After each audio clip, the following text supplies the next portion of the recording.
Сәлем достар, бұл видеода бизнес планды тіркеу және бұл грантқа қалай өтініш қалдырамыз онлайн түрде, соны көрсететін боламыз. Сондықтан бұл видеоны соңына дейін көріңіздер. Маған тіркеліп, лайк басуды ұмытпаңыздар. Ал ендеше кеттік. Ең алдымен Google-ға еңбек бизнес KZ-ті жазамыз.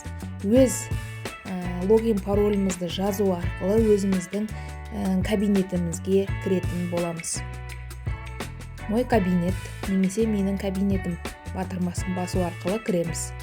Сосын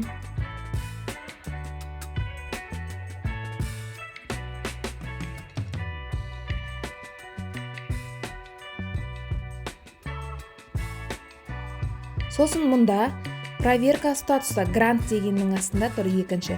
Сол жерден проверка статусаны өткіземіз. Ответі келгеннен кейін сізге одобрение, яғни тіркелуге одобрение келгеннен кейін 2 күннің ішінде бизнес планыңызбен өтінімді жіберу керек болады. Ал егер 2 күннің ішінде жіберіп үлгермесеңіз, онда қайта проверка статуса тексеру керек болады. Міне, біз бизнес планды тіркеу батырмасын бастық, ең астындағы. Сосын добавить бизнес план дегенді, немесе бизнес планды тіркеу деген кнопканы басамыз. Файлдан өзіміздің документімізді тауып тіркейміз. Сосын мұнда атына қандай, мысалы біз нан өнімдерінің цехын туралы бизнес план өткізіп жатырмыз. Осында бизнес планға сол тақырыбыңызды жазасыз. Если мал шаруашылығы болса, мал шаруашылығы деп жазатын боласыз. Нан өнімдері цехы. Сохранить батырмасын басамыз.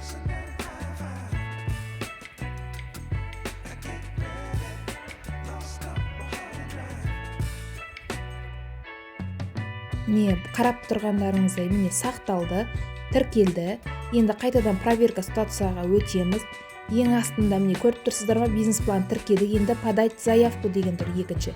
Сол батырманы басатын боламыз. Кірдік, міне шықты. Осы бетті толтыру арқылы өтінім жібереміз. Мына жерде тақырыбын жазасыз. Өзіңіздің бизнес планыңыздың тақырыбын жазасыз. Сізде 2 адрес болса, жоғарыда қатысып жатқан адресіңізді жазсаңыз болады. Сосын 1.380.000 деген шығып тұрады, бірақ сонда да қайталап жазу керек болады.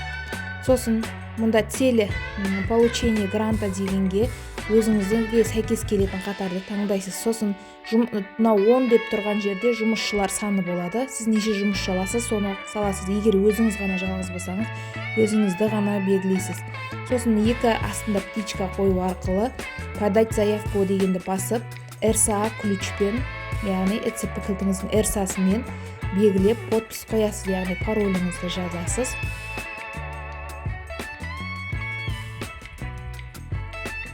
Пароліңіз жазып,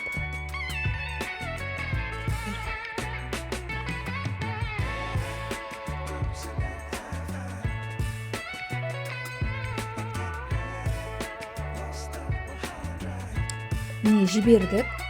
Енді сізге жауабы шығады. Кішкене күтеміз.